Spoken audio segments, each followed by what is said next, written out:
Est-ce que vous sentez parfois que les gens que vous aidez essayent de vous exploiter et que cela vous amène à ne plus vouloir aider les autres? Eh bien, vous pouvez apprendre aujourd'hui avec nous à être vraiment utile aux autres et à les aider sans vous faire du mal en faisant cela.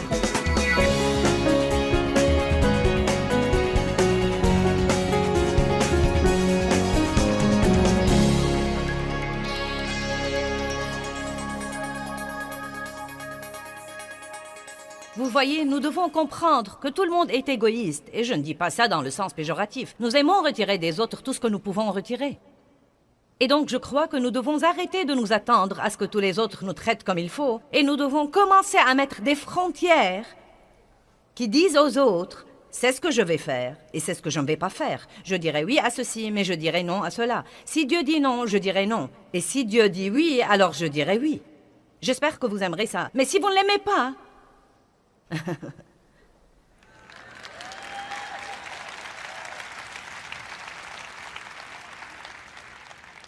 Écoutez-moi bien. Quand vous faites ça de la mauvaise façon pendant des années, il y a des gens assis ici aujourd'hui qui peuvent pratiquement se lever et dire « C'est une parole de connaissance de Dieu pour moi, car je sais que Dieu essaye de s'occuper de moi. Je sais que Dieu essaye de me parler, et je sais plutôt ça, mais je n'avais vraiment pas le courage de le faire. » Et quand je vois quelqu'un comme toi me dire qu'il passe par les mêmes choses et ce que je devrais faire, je me dis bien, je sais que je devrais faire ça, mais laissez-moi vous dire quelque chose. Il y a toujours une partie de vous qui est adonnée à le faire de la mauvaise façon. Quand vous commencez à bâtir des frontières et des barrières que vous n'aviez jamais auparavant, et que vous commencez à affronter des gens que vous n'aviez jamais affrontés auparavant, je peux vous assurer qu'ils ne vont vraiment pas aimer ça. Si vous vous attendez à ce qu'ils disent merci... Wow! Merci, je savais plutôt que je déraillais, mais j'attendais que tu viennes me le dire. Ça ne va pas arriver. Même Dave et moi... Non, mais même quand l'un de nous doit affronter quelque chose avec l'autre, la plupart du temps, s'il essaye de m'affronter, je ne lui dis pas « Oh, merci, j'aime cette correction. » Et la plupart du temps, si je lui dis quelque chose, il ne me dit pas ça non plus. Il me dit « De quoi parles-tu? Tu regardes trop de sport à la télé? Qu'entends-tu par là? Qu'entends-tu par là? » Mais nous avons tous les deux remarqué, vous affrontez les choses, puis vous les laissez à Dieu, vous ne maltraitez pas la personne et... peu de temps après, les choses commencent à changer. Si vous ne faites pas savoir aux autres ce dont vous avez besoin, vous ne pouvez pas les blâmer de ne pas vous l'avoir donné. Les femmes aiment faire allusion aux choses, mais ça ne marche pas avec les hommes. Faites-leur comprendre les choses. Amen? Bien, donc, la confrontation protège vos frontières. Il y a un autre point dont je veux vous parler, puis je vais passer à un enseignement sur les marches. Vous devez faire attention aux gens que vous introduisez dans votre vie et à l'intimité que vous leur accordez. Amen? Un ami à nous, un pasteur de Dallas, est ici ce week-end, Don et Sharon Clowers, et il partira d'ici pour aller au Canada. Or, quand il arrivera à la frontière, il aura affaire au contrôle à la frontière. Et le problème que nous avons, c'est que, même si nous avons des frontières, nous n'avons pas de contrôle. Vous voyez, tous les pays, ou chaque pays dans le monde, a des gardes armés à ses frontières. Et quand Don essaiera d'entrer au Canada, ils vont lui demander « Que vas-tu faire là? Quel est ton but? Quel est ton motif? » Laissez-moi vous dire quelque chose. Tous ceux qui veulent être vos amis n'ont pas toujours un bon motif. Et vous devez être assez intelligent pour discerner très vite s'ils vont ajouter à votre vie ou bien vider votre vie. Amen? Je vais répéter. Nous devons arriver à pouvoir discerner très tôt dans une relation. Est-ce que cette personne va ajouter quelque chose à ma vie? Ou est-ce que cette personne va me vider de tout? Maintenant, je n'ai rien contre ça, non, mais je m'implique avec les gens et tout mon rôle dans leur vie, c'est d'essayer de les aider et d'essayer de leur donner. Et je n'ai rien contre ça, mais écoutez-moi. Il n'y a pas une relation saine qui puisse continuer indéfiniment comme ça. Tôt ou tard, il doit y avoir un changement. Comme quoi cette personne non seulement soustrait de votre vie, mais encore elle ajoute à votre vie. C'est magnifique que vous vous impliquiez dans la vision du ministère des autres et les aidiez à bâtir leur ministère et réaliser leur vision. Mais tôt ou tard, ils doivent se soucier de votre ministère et de votre vision et de ce que Dieu pourrait faire avec vous. Ça ne peut pas être unilatéral. S'il l'est, les gens se lasseront très vite. Eh bien, j'aime mon message. Je ne sais pas si vous l'aimez ou pas, mais moi je l'aime.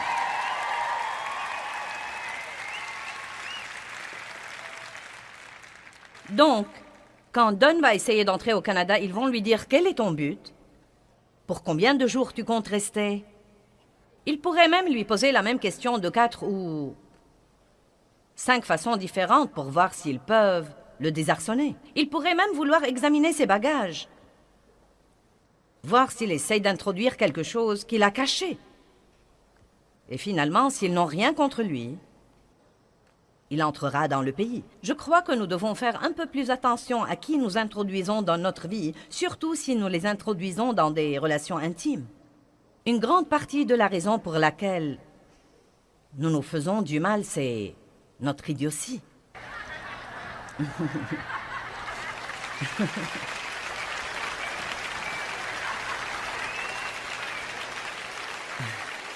Eh bien, je n'arrive pas à croire que tu m'aies fait ça. Si vous aviez les yeux ouverts, vous auriez pu le voir venir il y a 3 ans. Amen. 1 Corinthiens 5.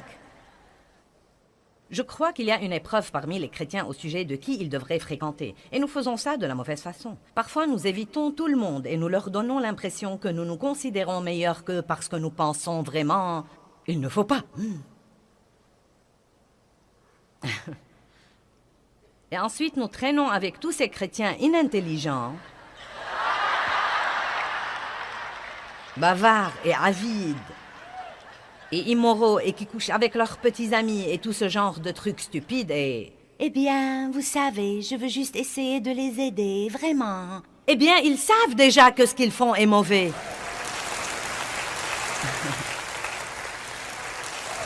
Donc, écoutez ça. 1 Corinthiens 5... 9. Je vous ai écrit dans ma lettre précédente de ne pas avoir des relations étroites et habituelles avec les débauchés. Non pas de façon absolue avec les débauchés de ce monde ou avec les cupides, et les ravisseurs, et les tricheurs, et les voleurs, ou avec les idolâtres, car il vous faudrait alors complètement sortir du monde et de la société humaine.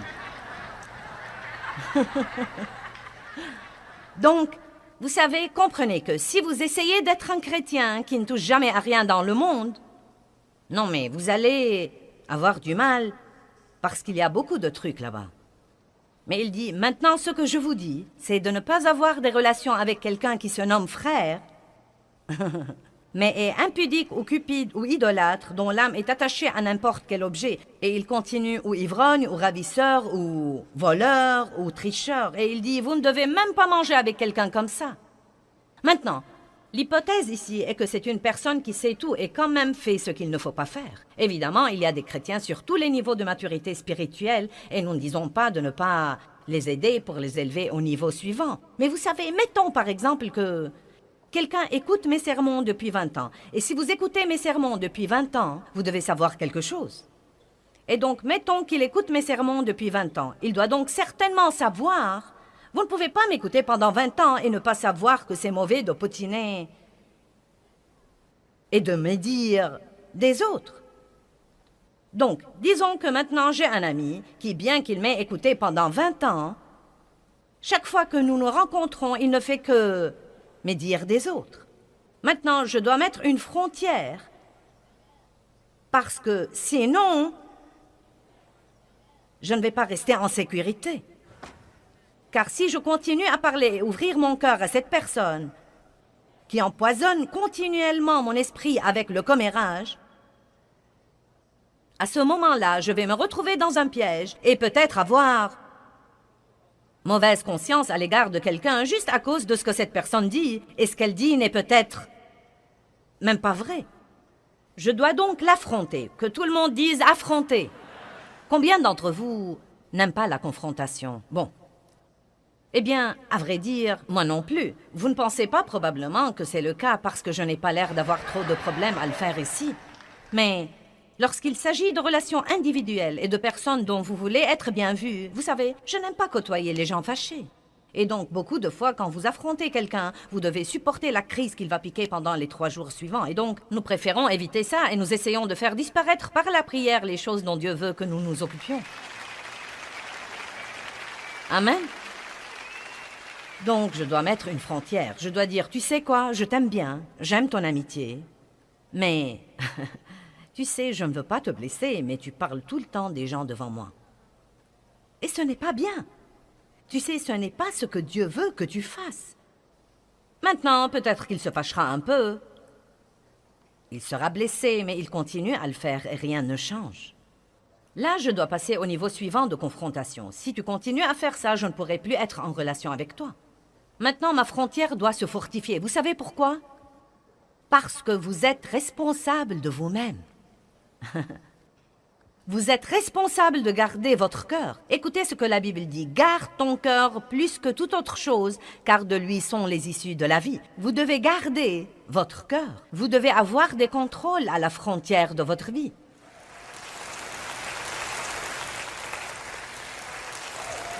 Et vous savez, il y a trop de choses que nous devons faire et que nous ne faisons pas au nom de ce que nous considérons être l'amour.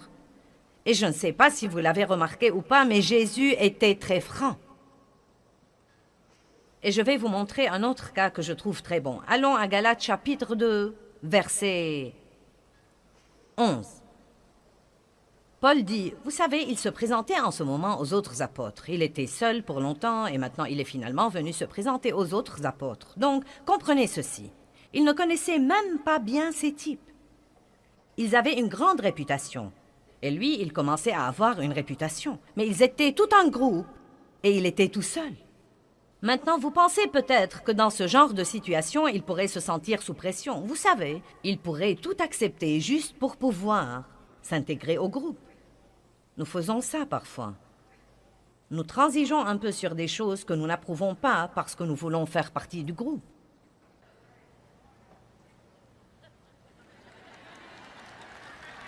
Ne faites pas comme si vous ne saviez pas de quoi je parle. Mais écoutez ça. Mais quand Pierre vint à Antioche, dit Paul, j'ai protesté et je me suis opposé à lui ouvertement concernant sa conduite là-bas, parce qu'il était répréhensible et condamné. Car avant que soient venus des gens de l'entourage de Jacques, il prenait ses repas avec ceux des nations, les convertis. Mais après leur arrivée, il se mit à se dérober et se tint à l'écart de ceux des nations et mangea séparément de peur que les circoncis ne le rejettent. Donc voici ce qu'il a dit. Écoute, Pierre, tu manges normalement avec ceux des nations. Tu communies normalement avec ces gens-là parce que tu sais que Dieu les a intégrés dans l'alliance. Mais maintenant, tes autres amis fanatiques arrivent de Jérusalem. Et donc maintenant, tout à coup, pour leur faire plaisir, tu ne traites plus ces gens comme tu devrais les traiter. Et donc Paul entre dans cette situation tout seul essentiellement. Tous ces autres types étaient des apôtres depuis longtemps. Ils avaient cette grande réputation et Paul fait face à Pierre et lui dit « Ta conduite pue. Ce n'est pas de la piété. Ce n'est pas comme ça que tu devrais te comporter. » Et Paul et Pierre ont continué à avoir d'excellentes relations. Nous devons être prêts à parler franchement et à affronter les situations et nous devons arrêter de nous inquiéter pour nous-mêmes dans toutes ces affrontations. Et nous disons, je ne veux pas te blesser, mais la vérité est que vous ne voulez pas vous blesser vous-même. Vous ne voulez pas être rejeté, vous ne voulez pas être jugé, vous ne voulez pas être blâmé, vous ne voulez fâcher personne, vous ne voulez pas supporter le gâchis que vous aurez à endurer. J'étais autrefois, je suis toujours un gâchis, mais j'étais autrefois un vrai gâchis. Et j'étais très manipulatrice et autoritaire pendant les premières années de ma relation avec Dave. J'ai grandi avec un père qui était manipulateur et autoritaire. Et si nous n'avions pas ce que nous voulions, nous restions fâchés jusqu'à ce que nous fassions à notre idée. Et donc, parce que c'était tout ce que j'avais jamais vu, c'était la façon dont je fonctionnais et j'opérais dans mes relations, surtout dans la relation de mariage, parce que c'était tout ce que j'avais vu. Maintenant, mon mari est un type vraiment pacifique. Et, vous savez, il connaissait bien la parole de Dieu. Et je ne savais rien de rien. Il a vraiment senti qu'il devait m'épouser. Il avait prié Dieu de lui donner une femme qui avait besoin d'aide. Et je me suis présentée. Je ne crois pas qu'il savait de combien d'aide j'avais vraiment besoin, mais... Il n'a pas fallu longtemps pour qu'il se dise « Dans quoi me suis-je embarquée ?» Pendant les premières années de notre mariage, je lui donnais du fil à retordre. Non, mais si je n'avais pas ce que je voulais, si Dave me fâchait, je ne lui adressais pas la parole pour 3 semaines. Pas une seule parole. Non, mais je m'évertuais à l'exaspérer. Vous connaissez le traitement. Il entrait dans une pièce et j'en sortais, nous allions nous coucher et je dormais sur la couture du matelas. Je ne voulais pas qu'il me touche. Ne me touche pas, ne me touche pas. Vous savez quoi? Il l'a supporté. Et l'a supporté. Et l'a supporté. Et l'a supporté. Et il a lu un livre intitulé « Aimer assez pour affronter ».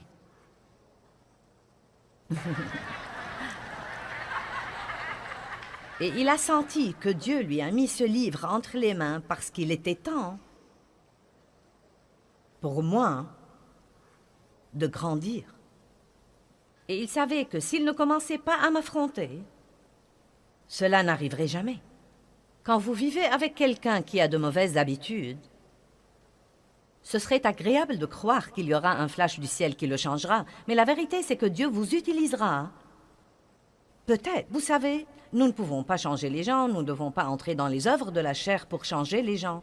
Mais ça ne veut pas dire que vous ne devez pas affronter les situations dans la piété quand Dieu vous dit de les affronter. Et la clé est de les affronter, leur dire la vérité, mais ne pas rester fâché. Amen.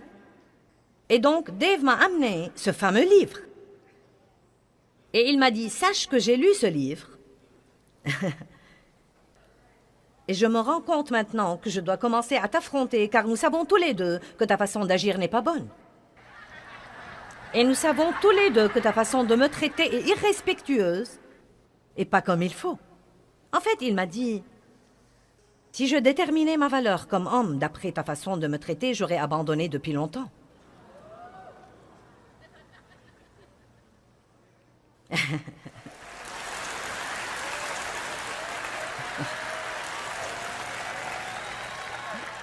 Voyons.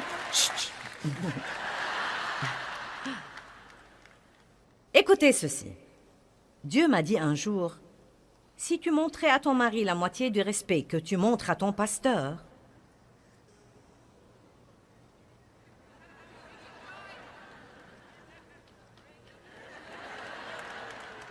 donc je l'avoue, j'étais un gâchis. Mais je peux vous dire la vérité. S'il ne m'avait pas affronté, je n'aurais jamais changé. Et je lui avais demandé la raison pour laquelle il avait attendu si longtemps. Et il m'a dit, je savais au début que je ne pouvais rien faire parce que tu avais tant de problèmes et tu avais tant de souffrances et de blessures que si j'avais commencé à venir contre toi les quelques premières années, tu m'aurais quitté et je l'aurais fait. Donc il y a un timing pour les choses. Il y a un temps pour affronter, il y a un temps pour ne pas affronter. Parfois, vous devez attendre et prier. Mais quand Dieu vous dit qu'il est temps d'agir, vous devez agir. Donc, je ne demande à personne de rentrer à la maison et de commencer... Vous savez, bien, j'ai écouté ce message formidable aujourd'hui. Et vous savez quoi? Nous allons mettre quelques frontières et quelques barrières dans cette maison.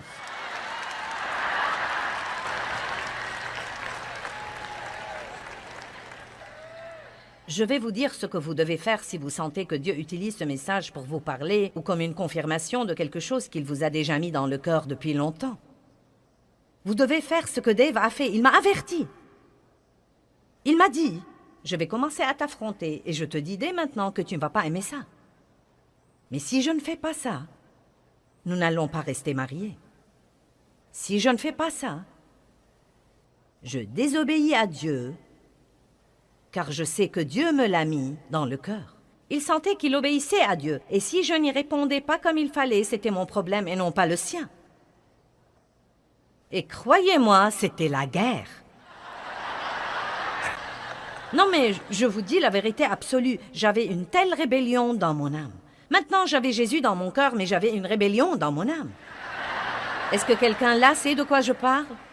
Non, mais j'aimais Dieu, mais il y avait une partie de mon âme qui n'était pas crucifiée et qui n'a jamais été traitée. Et vous savez quoi? J'avais été abusée par des hommes et je m'étais fait beaucoup de vœux et beaucoup de promesses. Jamais un homme ne me dirait de nouveau ce que je devrais faire. J'ai lu le truc de la femme docile. Les femmes devraient s'adapter à leur mari et je ne savais pas orthographier le mot s'adapter, encore moins l'appliquer. Je ne voulais m'adapter à personne, je voulais que tout le monde s'adapte à moi. Avez-vous jamais vu un petit enfant piquer une crise? Non, mais une vraie crise? Eh bien, écoutez, nous pouvons piquer des crises dans nos âmes. Non, mais au-dedans de moi, c'était comme... Je ne pouvais plus supporter. C'était le moment où je me suis allongée sur le plancher et je me suis accrochée au pied des meubles. Vous vous rappelez? Je vous en ai déjà parlé. Non, mais littéralement, la guerre dans mon âme était si grande et si puissante.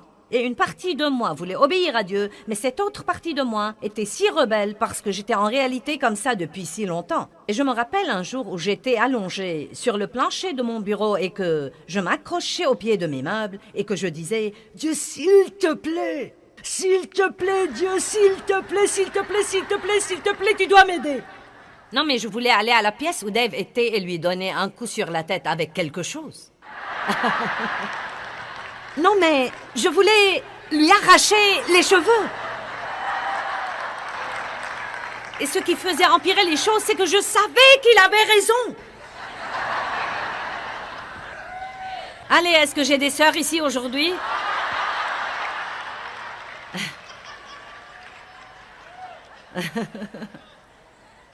Mais la bonne nouvelle, c'est que, par la grâce et la miséricorde de Dieu, et il m'en fallait beaucoup,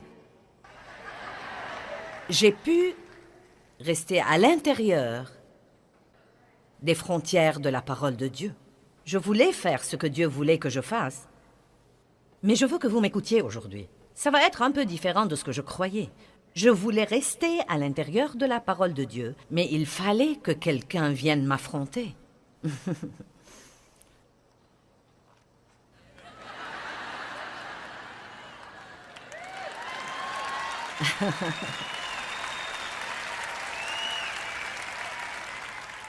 Maintenant, au cas où vous êtes assis là à penser aux personnes que vous devez affronter, je devrais probablement dire ceci et vous demander d'être un peu ouvert à si oui ou non vous devez être affronté sur certains plans.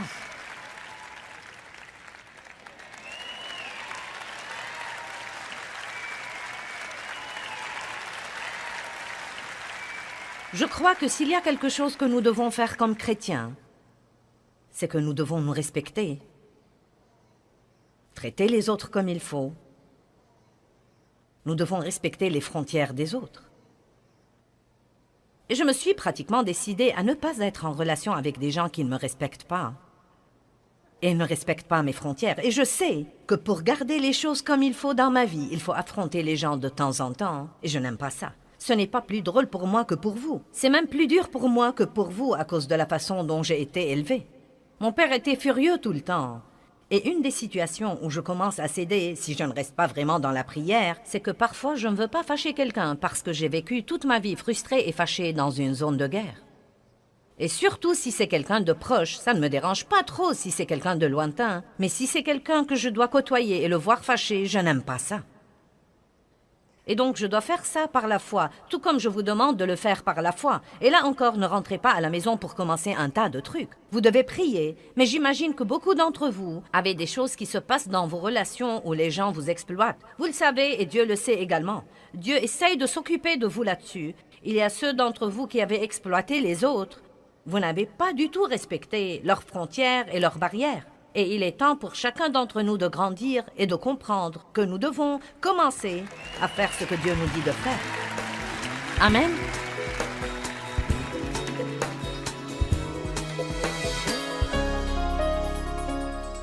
Eh bien, les frontières sont vraiment la façon de Dieu de nous protéger si nous les comprenons et si nous les observons. Et je veux vous enseigner tout ce que je peux vous enseigner sur les frontières et sur la vie dans ce que j'appelle la zone de sécurité de la vie.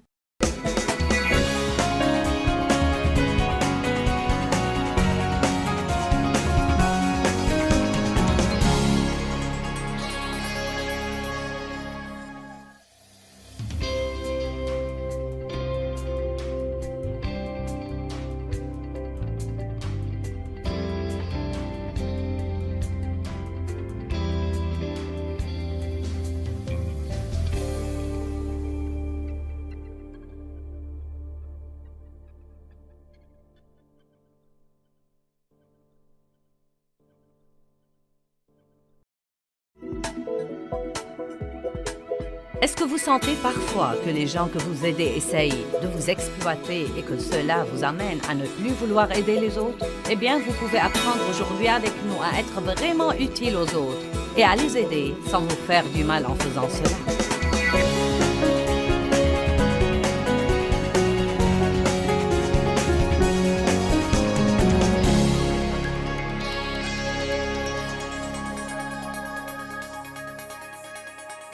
Vous voyez, nous devons comprendre que tout le monde est égoïste, et je ne dis pas ça dans le sens péjoratif. Nous aimons retirer des autres tout ce que nous pouvons retirer.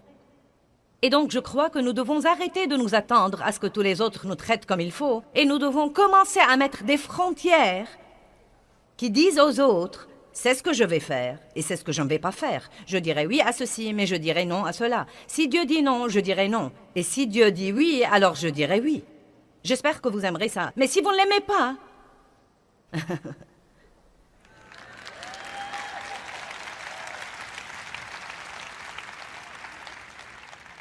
Écoutez-moi bien.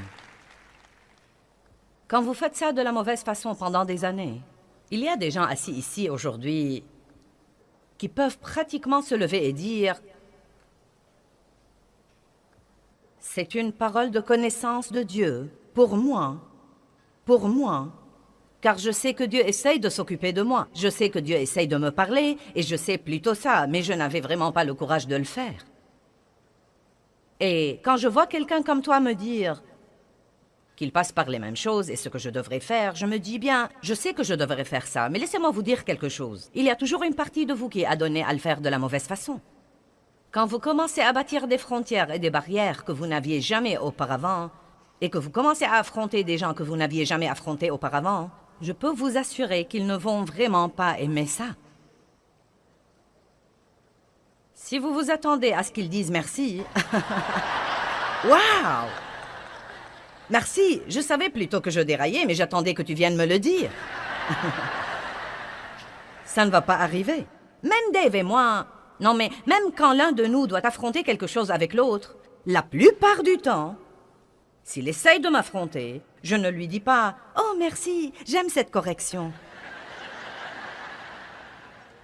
Et la plupart du temps, si je lui dis quelque chose, il ne me dit pas ça non plus. Il me dit « De quoi parles-tu? Tu regardes trop de sport à la télé? Qu'entends-tu par là? Qu'entends-tu par là? » Mais nous avons tous les deux remarqué, vous affrontez les choses, puis vous les laissez à Dieu, vous ne maltraitez pas la personne et... peu de temps après, les choses commencent à changer. Si vous ne faites pas savoir aux autres ce dont vous avez besoin, vous ne pouvez pas les blâmer de ne pas vous l'avoir donné. Les femmes aiment faire allusion aux choses, mais ça ne marche pas avec les hommes. Faites-leur comprendre les choses. Amen? Bien, donc, la confrontation protège vos frontières. Il y a un autre point dont je veux vous parler, puis je vais passer à un enseignement sur les marches. Vous devez faire attention aux gens que vous introduisez dans votre vie et à l'intimité que vous leur accordez. Amen? Un ami à nous, un pasteur de Dallas, est ici ce week-end, Don et Sharon Clowers, et il partira d'ici pour aller au Canada. Or, quand il arrivera à la frontière, il aura affaire au contrôle à la frontière. Et le problème que nous avons, c'est que même si nous avons des frontières, nous n'avons pas de contrôle. Vous voyez, tous les pays, ou chaque pays dans le monde, a des gardes armés à ses frontières. Et quand Don essaiera d'entrer au Canada, ils vont lui demander « Que vas-tu faire là? Quel est ton but? Quel est ton motif? » Laissez-moi vous dire quelque chose. Tous ceux qui veulent être vos amis n'ont pas toujours un bon motif. Et vous devez être assez intelligent pour discerner très vite s'ils vont ajouter à votre vie ou bien vider votre vie. Amen? Je vais répéter. Nous devons arriver à pouvoir discerner très tôt dans une relation. Est-ce que cette personne va ajouter quelque chose à ma vie? Ou est-ce que cette personne va me vider de tout?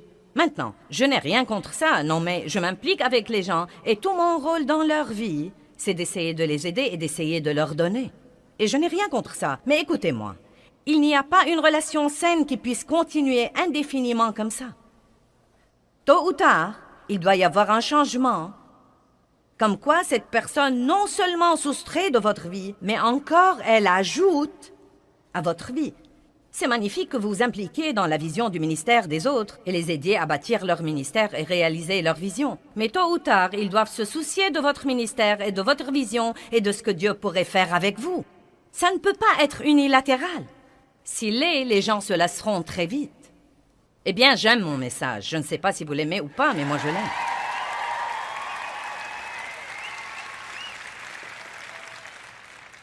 Donc, quand Don va essayer d'entrer au Canada, ils vont lui dire « Quel est ton but?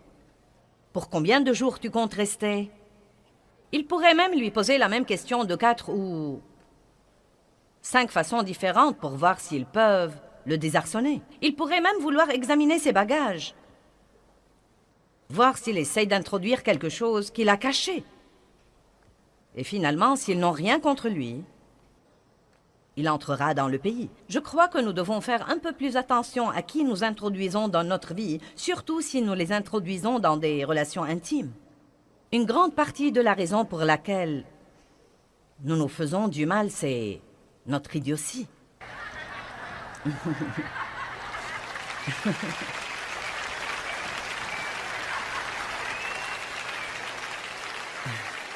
Eh bien, je n'arrive pas à croire que tu m'aies fait ça.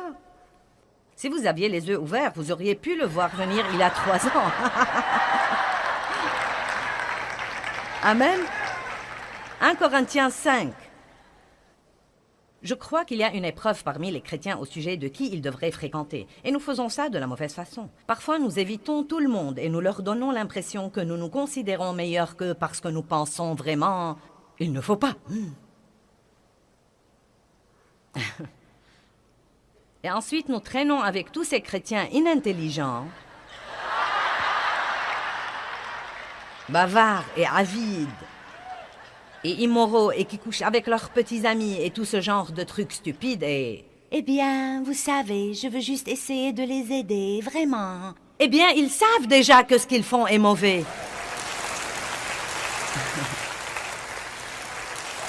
Donc, écoutez ça. 1 Corinthiens 5, 9. Je vous ai écrit dans ma lettre précédente de ne pas avoir des relations étroites et habituelles avec les débauchés. Non pas de façon absolue avec les débauchés de ce monde ou avec les cupides, et les ravisseurs, et les tricheurs, et les voleurs, ou avec les idolâtres, car il vous faudrait alors complètement sortir du monde et de la société humaine. Donc, vous savez, comprenez que si vous essayez d'être un chrétien qui ne touche jamais à rien dans le monde, non mais vous allez avoir du mal parce qu'il y a beaucoup de trucs là-bas. Mais il dit, maintenant ce que je vous dis, c'est de ne pas avoir des relations avec quelqu'un qui se nomme frère, mais est impudique ou cupide ou idolâtre, dont l'âme est attachée à n'importe quel objet, et il continue ou ivrogne, ou ravisseur, ou voleur, ou tricheur. Et il dit, vous ne devez même pas manger avec quelqu'un comme ça.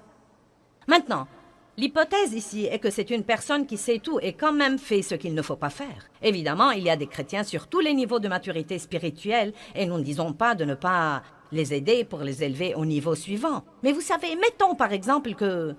quelqu'un écoute mes sermons depuis 20 ans. Et si vous écoutez mes sermons depuis 20 ans, vous devez savoir quelque chose. Et donc, mettons qu'il écoute mes sermons depuis 20 ans. Il doit donc certainement savoir... Vous ne pouvez pas m'écouter pendant 20 ans et ne pas savoir que c'est mauvais de potiner et de médire des autres. Donc, disons que maintenant j'ai un ami qui, bien qu'il m'ait écouté pendant 20 ans, chaque fois que nous nous rencontrons, il ne fait que médire des autres. Maintenant, je dois mettre une frontière, parce que sinon, je ne vais pas rester en sécurité. Car si je continue à parler et ouvrir mon cœur à cette personne qui empoisonne continuellement mon esprit avec le commérage, à ce moment-là, je vais me retrouver dans un piège et peut-être avoir mauvaise conscience à l'égard de quelqu'un juste à cause de ce que cette personne dit, et ce qu'elle dit n'est peut-être même pas vrai. Je dois donc l'affronter, que tout le monde dise affronter. Combien d'entre vous n'aiment pas la confrontation? Bon. Eh bien, à vrai dire, moi non plus. Vous ne pensez pas probablement que c'est le cas parce que je n'ai pas l'air d'avoir trop de problèmes à le faire ici.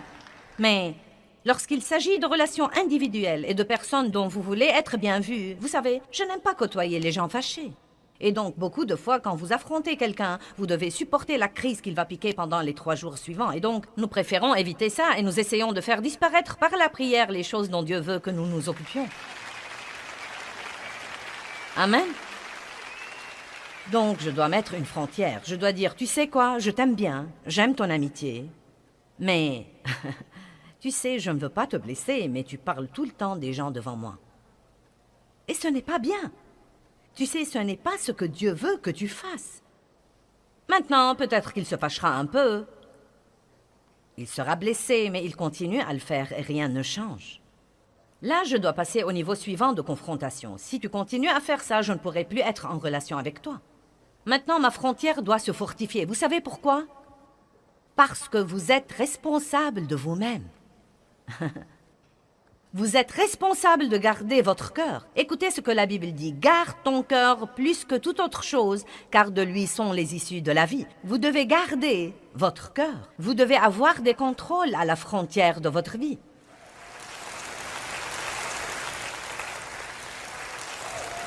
Et vous savez, il y a trop de choses que nous devons faire et que nous ne faisons pas au nom de ce que nous considérons être l'amour.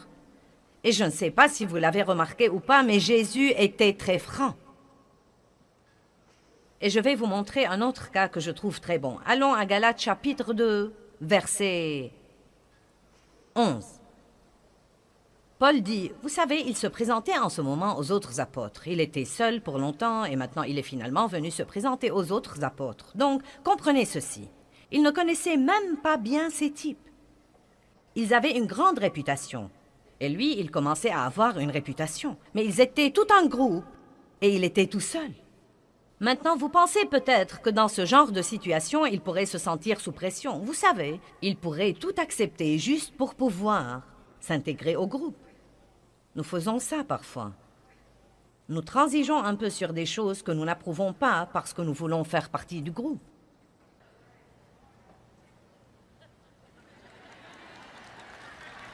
Ne faites pas comme si vous ne saviez pas de quoi je parle. Mais écoutez ça.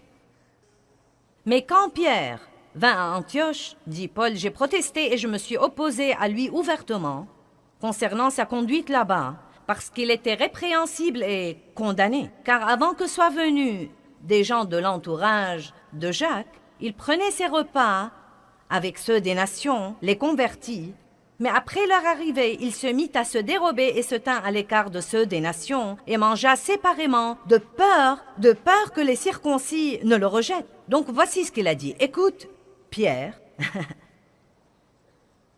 tu manges normalement avec ceux des nations. Tu communies normalement avec ces gens-là parce que tu sais que Dieu les a intégrés dans l'Alliance. Mais maintenant, tes autres amis fanatiques arrivent de Jérusalem. Et donc maintenant, tout à coup, pour leur faire plaisir, tu ne traites plus ces gens comme tu devrais les traiter. Et donc Paul entre dans cette situation tout seul essentiellement.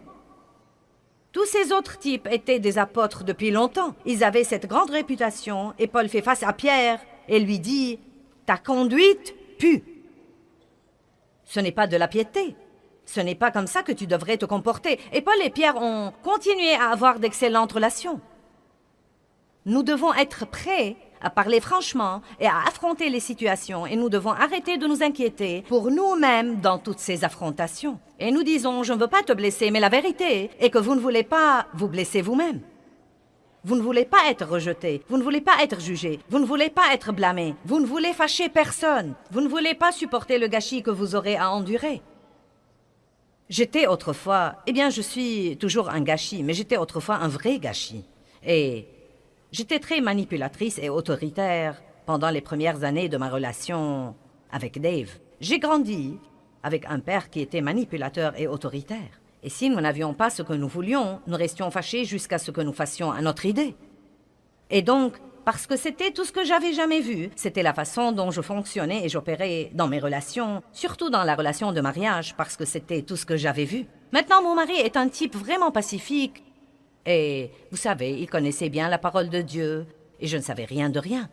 Il a vraiment senti qu'il devait m'épouser. Il avait prié Dieu de lui donner une femme qui avait besoin d'aide, et je me suis présentée.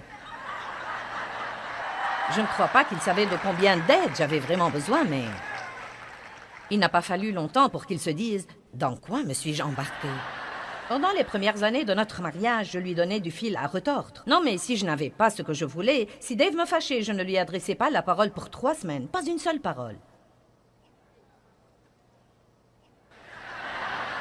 Non, mais je m'évertuais à l'exaspérer. Vous connaissez le traitement. Il entrait dans une pièce et j'en sortais, nous allions nous coucher et je dormais sur la couture du matelas. Je ne voulais pas qu'il me touche. Ne me touche pas, ne me touche pas. Vous savez quoi? Il l'a supporté. Et l'a supporté. Et l'a supporté. Et l'a supporté. Et il a lu un livre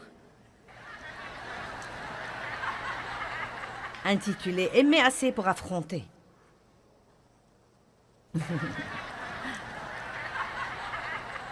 Et il a senti que Dieu lui a mis ce livre entre les mains parce qu'il était temps, pour moi, de grandir. Et il savait que s'il ne commençait pas à m'affronter, cela n'arriverait jamais.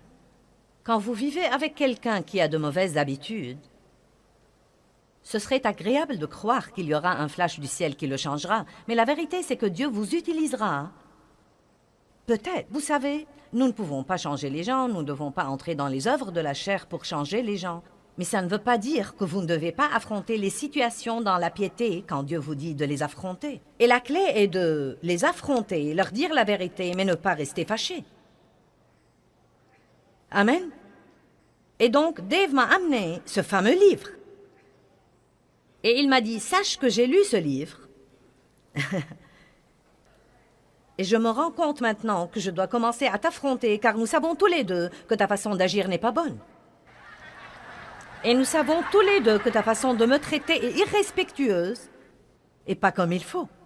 En fait, il m'a dit, si je déterminais ma valeur comme homme d'après ta façon de me traiter, j'aurais abandonné depuis longtemps.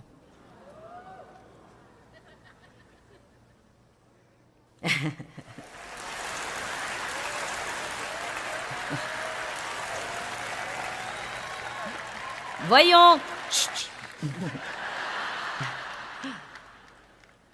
Écoutez ceci. Dieu m'a dit un jour, si tu montrais à ton mari la moitié du respect que tu montres à ton pasteur,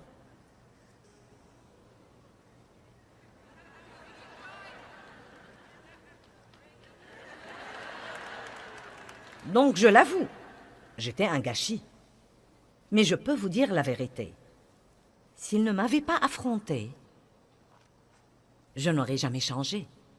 Et je lui avais demandé la raison pour laquelle il avait attendu si longtemps. Et il m'a dit, je savais au début que je ne pouvais rien faire parce que tu avais tant de problèmes et tu avais tant de souffrances et de blessures que si j'avais commencé à venir contre toi les quelques premières années, tu m'aurais quitté et je l'aurais fait. Donc il y a un timing pour les choses. Il y a un temps pour affronter, il y a un temps pour ne pas affronter. Parfois, vous devez attendre et prier. Mais quand Dieu vous dit qu'il est temps d'agir, vous devez agir. Donc, je ne demande à personne de rentrer à la maison et de commencer... Vous savez, bien, j'ai écouté ce message formidable aujourd'hui. Et vous savez quoi? Nous allons mettre quelques frontières et quelques barrières dans cette maison.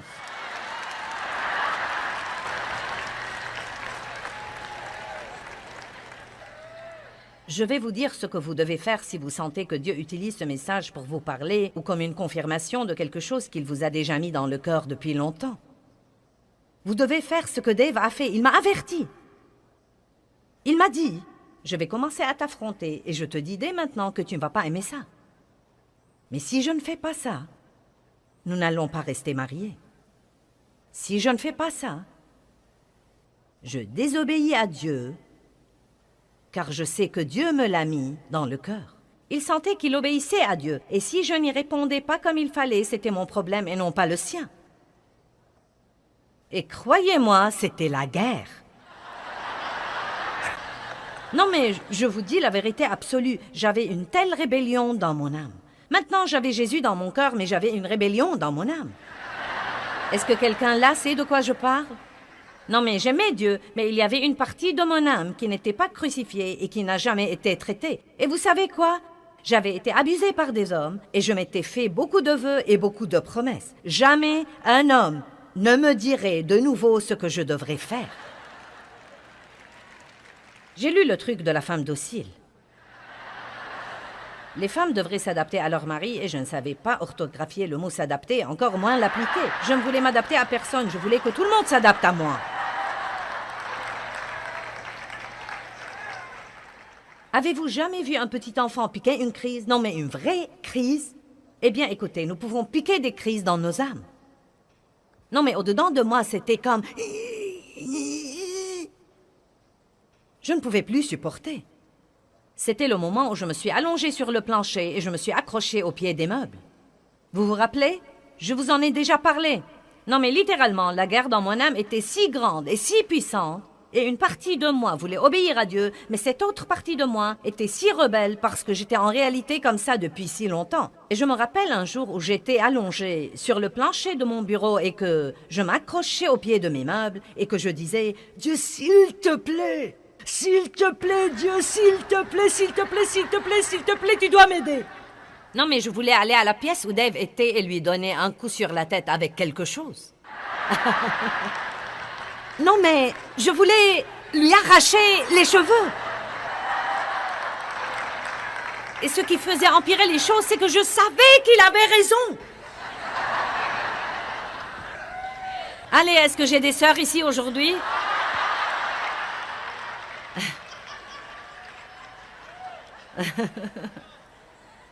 Mais la bonne nouvelle, c'est que, par la grâce et la miséricorde de Dieu, et il m'en fallait beaucoup, j'ai pu rester à l'intérieur des frontières de la parole de Dieu.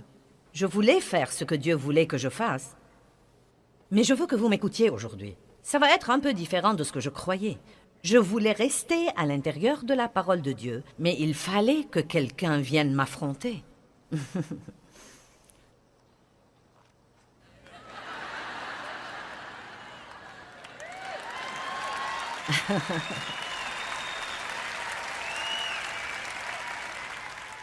Maintenant, au cas où vous êtes assis là à penser aux personnes que vous devez affronter, je devrais probablement dire ceci et vous demander d'être un peu ouvert à si oui ou non vous devez être affronté sur certains plans.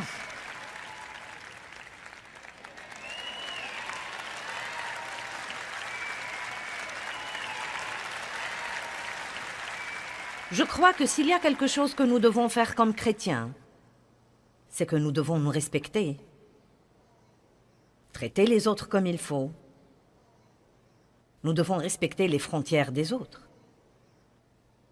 Et je me suis pratiquement décidée à ne pas être en relation avec des gens qui ne me respectent pas et ne respectent pas mes frontières. Et je sais que pour garder les choses comme il faut dans ma vie, il faut affronter les gens de temps en temps, et je n'aime pas ça. Ce n'est pas plus drôle pour moi que pour vous. C'est même plus dur pour moi que pour vous à cause de la façon dont j'ai été élevée. Mon père était furieux tout le temps. Et une des situations où je commence à céder, si je ne reste pas vraiment dans la prière, c'est que parfois je ne veux pas fâcher quelqu'un parce que j'ai vécu toute ma vie frustrée et fâchée dans une zone de guerre. Et surtout si c'est quelqu'un de proche, ça ne me dérange pas trop si c'est quelqu'un de lointain, mais si c'est quelqu'un que je dois côtoyer et le voir fâché, je n'aime pas ça. Et donc, je dois faire ça par la foi, tout comme je vous demande de le faire par la foi. Et là encore, ne rentrez pas à la maison pour commencer un tas de trucs. Vous devez prier, mais j'imagine que beaucoup d'entre vous avez des choses qui se passent dans vos relations où les gens vous exploitent. Vous le savez et Dieu le sait également. Dieu essaye de s'occuper de vous là-dessus. Il y a ceux d'entre vous qui avaient exploité les autres. Vous n'avez pas du tout respecté leurs frontières et leurs barrières. Et il est temps pour chacun d'entre nous de grandir et de comprendre que nous devons commencer à faire ce que Dieu nous dit de faire. Amen.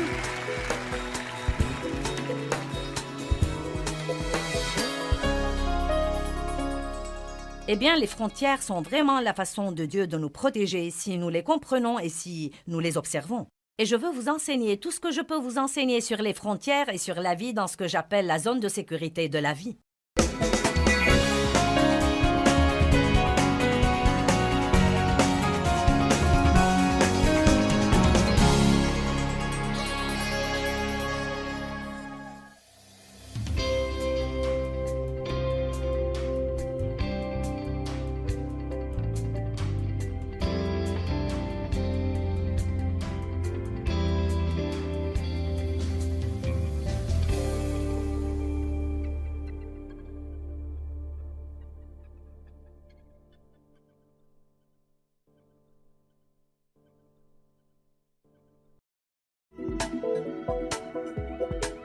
Est-ce que vous sentez parfois que les gens que vous aidez essayent de vous exploiter et que cela vous amène à ne plus vouloir aider les autres? Eh bien, vous pouvez apprendre aujourd'hui avec nous à être vraiment utile aux autres et à les aider sans vous faire du mal en faisant cela.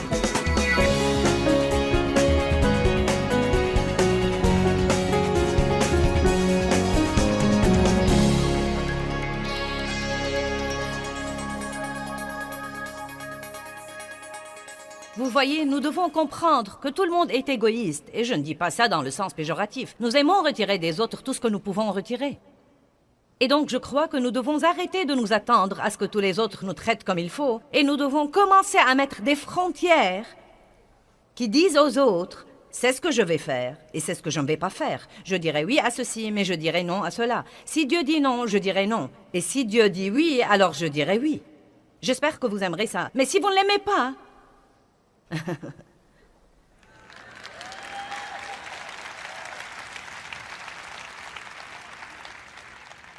Écoutez-moi bien. Quand vous faites ça de la mauvaise façon pendant des années, il y a des gens assis ici aujourd'hui qui peuvent pratiquement se lever et dire « C'est une parole de connaissance de Dieu pour moi, car je sais que Dieu essaye de s'occuper de moi. Je sais que Dieu essaye de me parler, et je sais plutôt ça, mais je n'avais vraiment pas le courage de le faire. » Et quand je vois quelqu'un comme toi me dire qu'il passe par les mêmes choses et ce que je devrais faire, je me dis bien, je sais que je devrais faire ça, mais laissez-moi vous dire quelque chose. Il y a toujours une partie de vous qui est adonnée à le faire de la mauvaise façon. Quand vous commencez à bâtir des frontières et des barrières que vous n'aviez jamais auparavant, et que vous commencez à affronter des gens que vous n'aviez jamais affrontés auparavant, je peux vous assurer qu'ils ne vont vraiment pas aimer ça. Si vous vous attendez à ce qu'ils disent merci... Waouh! Merci, je savais plutôt que je déraillais, mais j'attendais que tu viennes me le dire. Ça ne va pas arriver. Même Dave et moi... Non, mais même quand l'un de nous doit affronter quelque chose avec l'autre, la plupart du temps, s'il essaye de m'affronter, je ne lui dis pas « Oh, merci, j'aime cette correction. » Et la plupart du temps, si je lui dis quelque chose, il ne me dit pas ça non plus. Il me dit « De quoi parles-tu? Tu regardes trop de sport à la télé?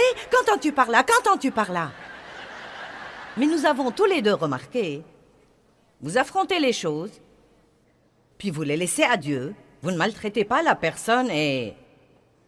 peu de temps après, les choses commencent à changer. Si vous ne faites pas savoir aux autres ce dont vous avez besoin, vous ne pouvez pas les blâmer de ne pas vous l'avoir donné. Les femmes aiment faire allusion aux choses, mais ça ne marche pas avec les hommes. Faites-leur comprendre les choses. Amen? Bien, donc, la confrontation protège vos frontières. Il y a un autre point dont je veux vous parler, puis je vais passer à un enseignement sur les marches. Vous devez faire attention aux gens que vous introduisez dans votre vie et à l'intimité que vous leur accordez.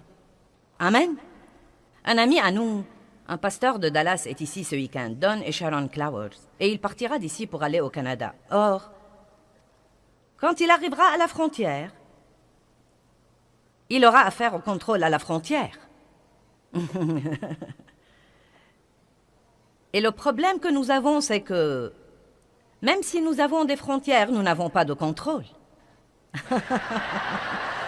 Vous voyez, tous les pays, ou chaque pays dans le monde, a des gardes armés à ses frontières. Et quand Don essaiera d'entrer au Canada, ils vont lui demander « Que vas-tu faire là? Quel est ton but? Quel est ton motif? » Laissez-moi vous dire quelque chose. Tous ceux qui veulent être vos amis n'ont pas toujours un bon motif. Et vous devez être assez intelligent pour discerner très vite s'ils vont ajouter à votre vie ou bien vider votre vie. Amen. Je vais répéter. Nous devons arriver à pouvoir discerner très tôt dans une relation. Est-ce que cette personne va ajouter quelque chose à ma vie? Ou est-ce que cette personne va me vider de tout? Maintenant, je n'ai rien contre ça, non, mais je m'implique avec les gens et tout mon rôle dans leur vie, c'est d'essayer de les aider et d'essayer de leur donner. Et je n'ai rien contre ça, mais écoutez-moi. Il n'y a pas une relation saine qui puisse continuer indéfiniment comme ça. Tôt ou tard, il doit y avoir un changement. Comme quoi, cette personne non seulement soustrait de votre vie, mais encore elle ajoute à votre vie.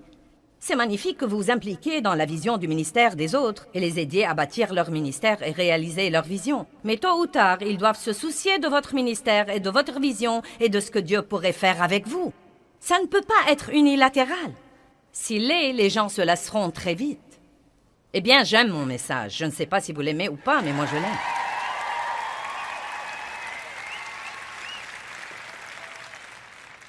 Donc, quand Don va essayer d'entrer au Canada, ils vont lui dire « Quel est ton but? Pour combien de jours tu comptes rester ?» Ils pourraient même lui poser la même question de 4 ou 5 façons différentes pour voir s'ils peuvent le désarçonner. Ils pourraient même vouloir examiner ses bagages, voir s'il essaye d'introduire quelque chose qu'il a caché. Et finalement, s'ils n'ont rien contre lui, il entrera dans le pays. Je crois que nous devons faire un peu plus attention à qui nous introduisons dans notre vie, surtout si nous les introduisons dans des relations intimes. Une grande partie de la raison pour laquelle nous nous faisons du mal, c'est notre idiotie.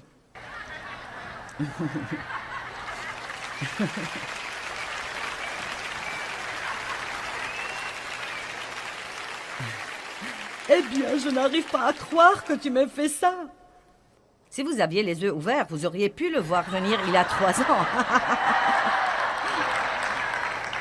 Amen. 1 Corinthiens 5. Je crois qu'il y a une épreuve parmi les chrétiens au sujet de qui ils devraient fréquenter. Et nous faisons ça de la mauvaise façon. Parfois, nous évitons tout le monde et nous leur donnons l'impression que nous nous considérons meilleurs qu'eux parce que nous pensons vraiment... Il ne faut pas. Et ensuite, nous traînons avec tous ces chrétiens inintelligents,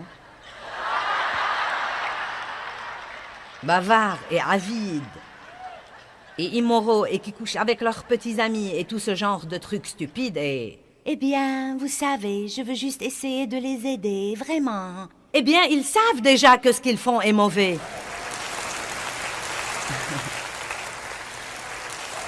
Donc, écoutez ça. 1 Corinthiens 5... 9. Je vous ai écrit dans ma lettre précédente de ne pas avoir des relations étroites et habituelles avec les débauchés. Non pas de façon absolue avec les débauchés de ce monde ou avec les cupides, et les ravisseurs, et les tricheurs, et les voleurs, ou avec les idolâtres, car il vous faudrait alors complètement sortir du monde et de la société humaine.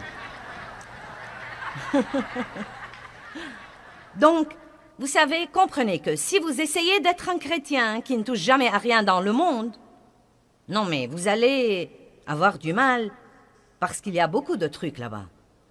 Mais il dit, maintenant ce que je vous dis, c'est de ne pas avoir des relations avec quelqu'un qui se nomme frère mais est impudique ou cupide ou idolâtre, dont l'âme est attachée à n'importe quel objet, et il continue ou ivrogne, ou ravisseur, ou voleur, ou tricheur, et il dit « Vous ne devez même pas manger avec quelqu'un comme ça ».